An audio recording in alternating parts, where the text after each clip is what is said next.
One of my favorite Steve Jobs stories was the time the engineers working on the iPod brought their finished prototype to him in his office. He said it was too big. They needed to make it smaller.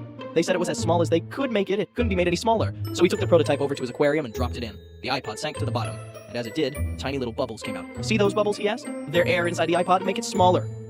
Another story about Steve Jobs was when they brought the prototype for the iPad 2 to his office. The engineers told him it was faster than the first iPad. He took it over to his aquarium and dropped it in. Look how slowly it sank, he told them. Make it faster? One time a newly hired intern had been sent out to get Steve a sandwich. When she brought it to him, he looked at it. "I thought I ordered the beef on rye," he asked. She told him it was indeed beef on rye. He took it over to his fish tank and dropped it in. Does that look like beef on rye? He was always dropping things in that fish tank. We couldn't stop him. We told him he had to stop. He wouldn't listen. It was full of stuff that shouldn't be in an aquarium.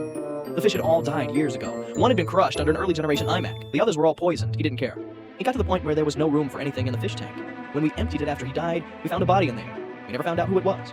That doesn't sound right, but I don't know enough about Steve Jobs to dispute it.